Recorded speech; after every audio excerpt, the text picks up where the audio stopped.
last time we were talking about the more political ins and outs of this HJR. What is it? HJR3. This fucking acronym bill.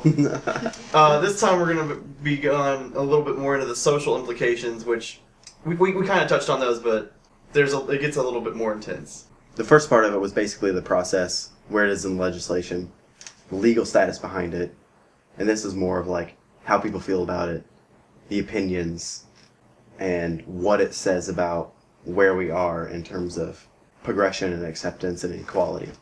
In Indiana or in general, do you think? In general, almost. Yeah. Because you see like out-of-state organizations coming in and being like, this is fucked up.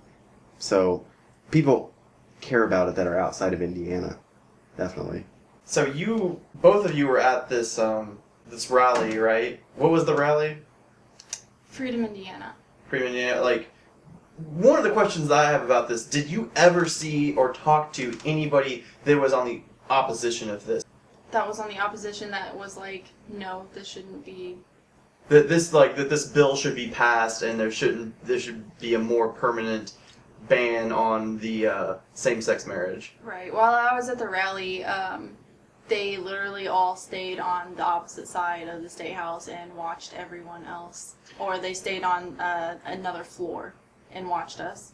So neither one of you ever just bumped into somebody on the opposite side? They did not come over and talk to anyone. But you did see them, like, from a distance? I saw them, yeah. Was their rally the same? This is a pointless kind of question, but were they, like, riled up? Was this, No, this was mainly people that just, like, worked there. Honestly, they didn't have any kind of, like, opposing team or rally there. It was all people, for Freedom, Indiana. And, just naturally when you have a rally like this, you're gonna see the opposition. Right. There wasn't necessarily an opposition there the day Freedom Indiana really showed up in numbers. There wasn't any organization there that was like, pass HJR3 because we need more protection for men and women in marriage. There was nobody like that there.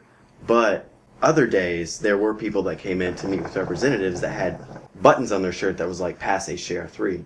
Mm-hmm. And they didn't have the numbers, the enthusiasm, or anything in common with the people of Freedom Indiana. Did you have any kind of, like, personal dialogue with somebody like this where you touched on their actual, like, ideologies? The only familiarity I have with that is through letters that people write to their representatives to say, pass this bill. And what they're usually doing is just repeating what politicians say. Mm-hmm. And you notice a trend in it because at first it was like, we need to protect marriage between a man and a woman. Wow. Once they realized that was a bad idea, they turned off the thing and they turned off their argument and they were like, we need to pass this to the voters. They changed their argument because they knew it sounded radical.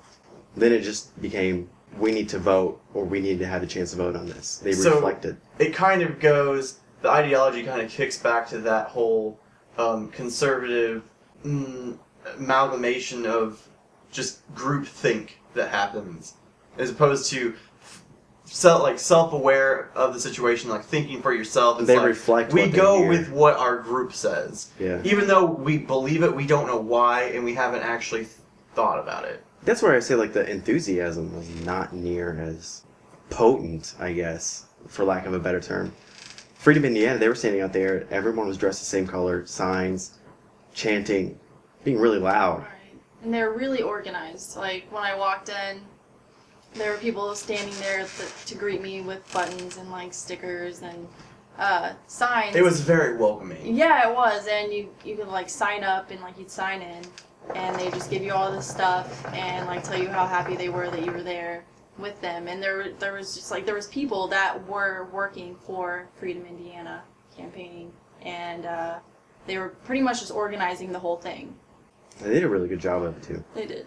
Now, something that I notice here, we have, with the Freedom Indiana and anybody who is associated or just agrees has, like, this feeling, it's like, oh, this is going against our rights. And some people's beliefs are that or taking down this bill, striking this bill, or just marriage equality in general somehow affects their rights, the people who are against it.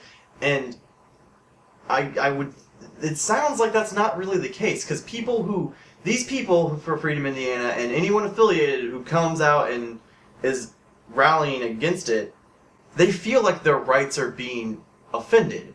And there's no opposition. No one else is like, no, our rights are being offended. So that makes me think that maybe you really don't, you're not really aware of it, but you know that your rights aren't being offended. You're not affected by this at all.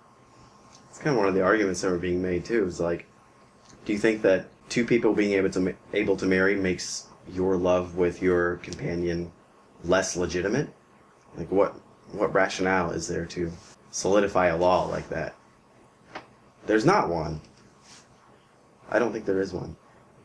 Do you think this is also, this is kind of a kickback to the whole, like, the politics of the issue, though, is like, is this all of a sudden a thing in our, like, state house and stuff? Because in other states, it's all of a sudden, like last year was the most, in 2013, the most states legalized same-sex marriages than any other year.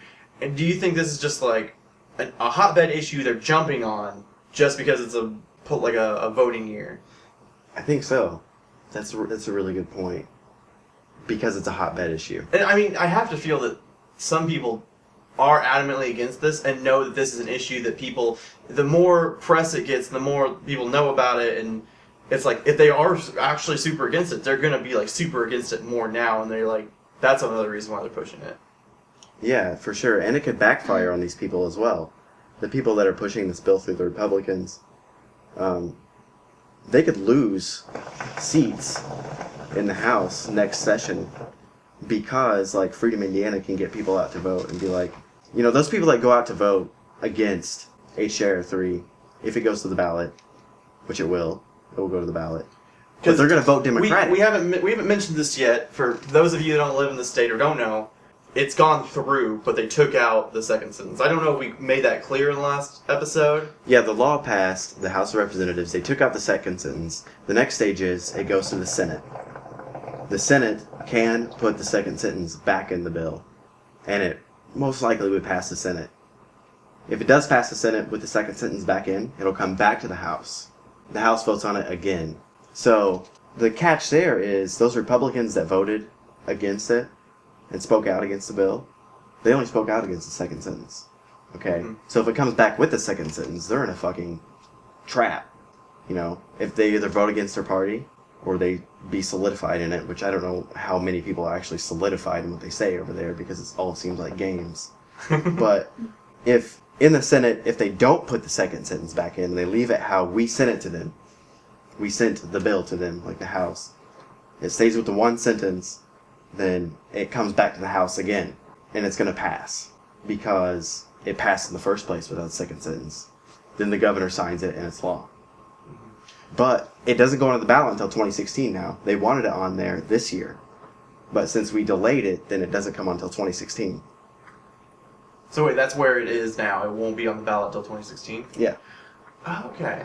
So, that seems like a game in and of itself that it's like, basically, maybe that's what they were trying to do. I know that that's a little, like, not to sound too conspiracy-esque about it, but it's like, maybe you make your bill more extreme just so you want the basic clause of it to go through. Which, I guess, now that I said it out loud, doesn't seem too insane. It's not that insane, but, like, the only thing I could say about that is, like, the governor doesn't want to run in 2016. Because that's the election he'll have to run in if he wants to run for re-election. He doesn't want to run with that on the ballot. He's said that publicly. He doesn't want to run with that on the ballot because that fucking makes him look really bad, just as it would anyone else. And people know in midterm elections that voter turnout is really low. So if people come out and vote during the presidential election year and have to vote for governor too, they're going to have that on the ballot. It's going to happen. So he's kind of like out of luck now. He is. He is out of luck in that sense, but he's still pressing. He'll come out with public statements that are obviously to sway or influence. Yeah. Because he'll be like, I really want that second sentence back in. And he said that about the sentence. In between, like, when it had just passed the House, it hadn't gone to the Senate yet, he said again, I want that second sentence back in there. And in the State of the State address, he was also talking about it. And the Republicans follow his lead. Because he's their, he's the executive. He's their dude. So, it's going to be on the ballot in 2016. Okay. What do we need to talk about? Anything else about this? Is there what other things come to mind when we're discussing this? I don't really know. What else? I don't know. Maybe push our viewers to. Push our viewers to what? I don't know. Know about it, basically.